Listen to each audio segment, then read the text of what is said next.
আমি যাকে ভালোবাসতাম, আমার সেই ভালোবাসার মানুষটা আমাকে ছেড়ে চলে গেছে শুধুমাত্র টাকার জন্য।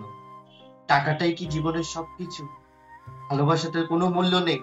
যে মানুষটাকে আমি নিজের থেকেও বেশি ভালোবাসতাম, সেই মানুষটা যখন জীবন থেকে হারিয়ে যায় বা জীবন থেকে যখন চলে যায়, সেই মানুষটাই বোঝে যার জীবন থেকে হারিয়ে যায়। তো আমারও লাইফে একটা ভালোবাসা ছিল, ফার্স্ট লাভ বলতে পারো।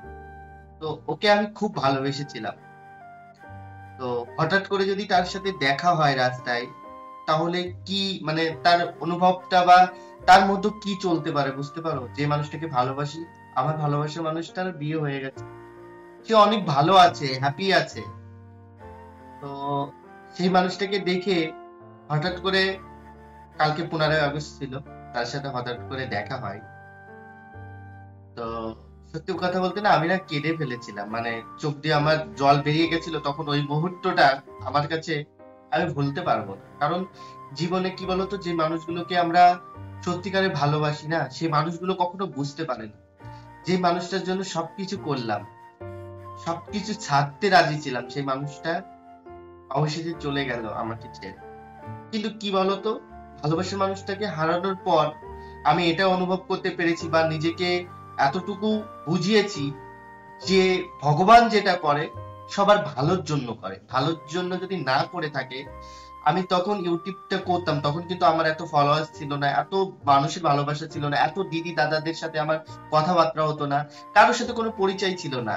কিন্তু যখন সে আমার লাইফ থেকে চলে যায়, তখন আমি প্রচুর পরিমাণে ভেঙে পড়ি, প্রচুর পরিমাণে কষ্ট পাচ্ছিলাম। কারণ ফার্স্ট লাভ, যার জীবন থেকে প্রথম ভালোবাসা হারিয়ে যায়, তখন সেই মানুষটা বুঝতে পারে ভালোবাসা হারানোর যন্ত্রণা।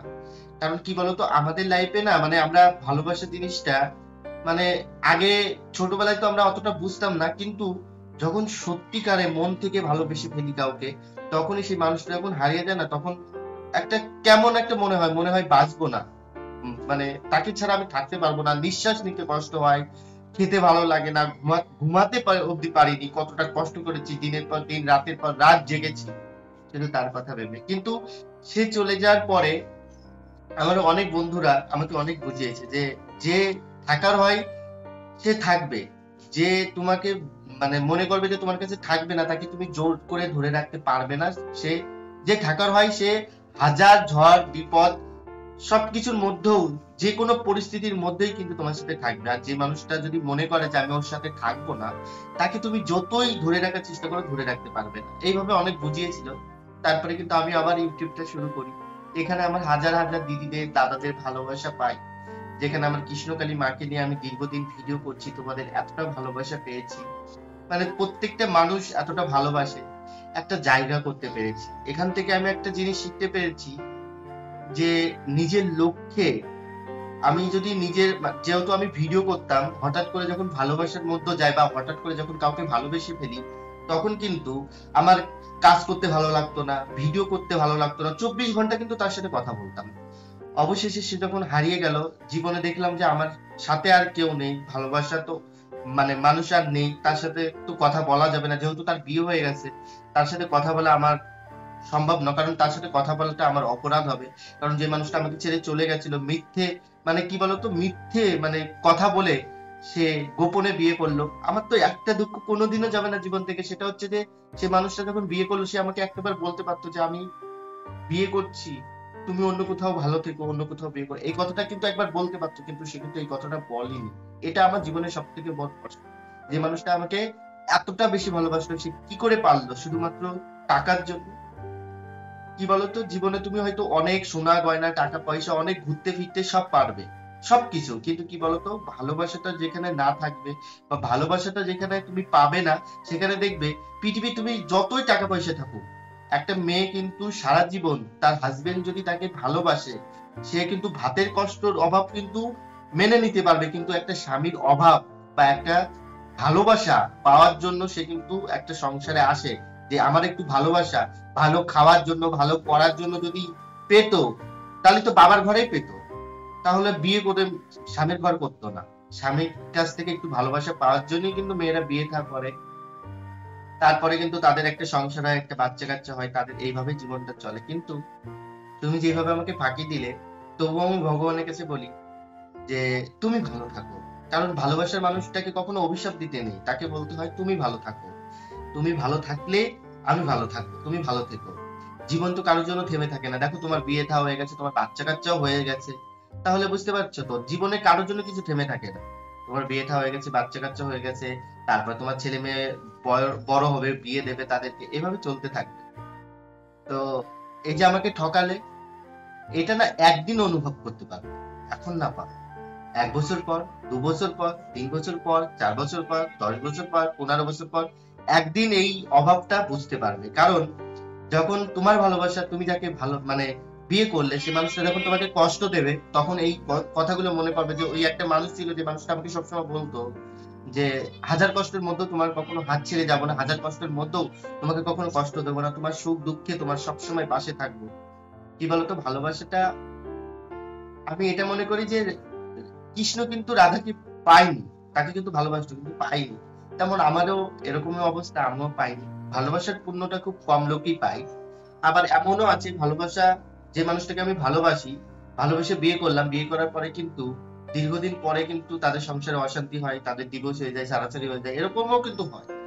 হয়তো ভগবান চাইনি যে আমার জীবনটা নষ্ট হোক, এই কারণে কিন্তু আগে থেকেই সবকিছু সেট করে দিয়েছে। যাই হোক, আমি আজকে অনেক খুশি যে তুমি চলে গেছো। তুমি যাওয়ার পরে আমার লাইফে অনেক ভালো কিছু হয়েছে, কারণ ভগবান যা করে মঙ্গলের জন্য করে। আর একটা সময় ভাবতাম যে বাঁচবো না, ইচ্ছা করতো না জীবনটা। তো মনকে বুঝতে দেখলাম যে মানুষটা আমার কথা ভাবলো না, যে মানুষটা নিজের সুখের জন্য পালিয়ে গিয়ে বিয়ে করলো, সেই মানুষটার কথা ভেবে আমি নিজের জীবনটা কেন নষ্ট করবো? সে তো দিব্যি সংসার করবে, ভালো থাকবে, কিন্তু আমার কি হবে? আমার মা বাবার কি হবে? এটা ভেবেই বেঁচে আছি।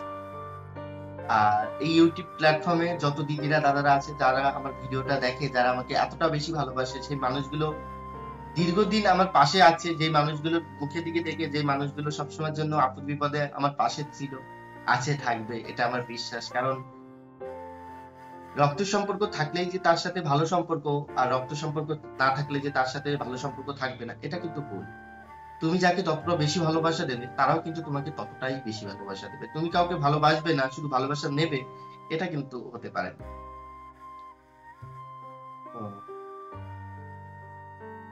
আজকে আমার সেই মানুষটার সাথে যখন আমার দেখা হলো না, আমার চোখ দিয়ে জল, মানে আমি আটকাতে পারছি না, পড়ছে জল, তখন ভীষণ একটা কেমন যেন একটা মনের মধ্যে লাগছে যে মানুষটাকে কতদিন দেখিনি। আজকে 2 বছর তাকে দেখিনি, 2-2.5 বছর হয়ে গেছে তাকে আমি দেখিনি চোখে।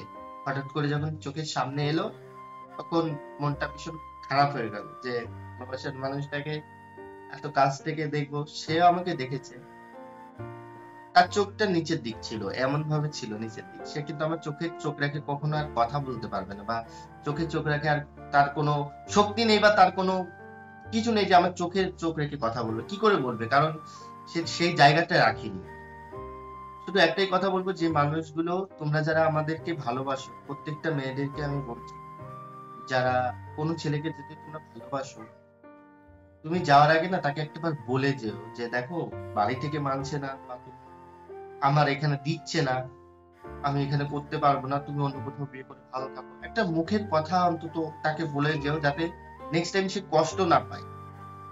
একটা কোনো কারণ নেই, কিছু নেই, হট করে তোমার সাথে কালকে রাত রাত 12টা 1টা অব্দি কথা বললাম, আজকে তোমার বিয়ে হয়ে যাচ্ছে, এটা কোনো ভালোবাসার মানুষ কখনো মেনে নিতে পারবে না। এটা কখনো সম্ভব নয়, এটা কেউ মেনে নিতে পারবে না, কারণ এটা অনেকটা কষ্টের, অনেকটা যন্ত্রণা।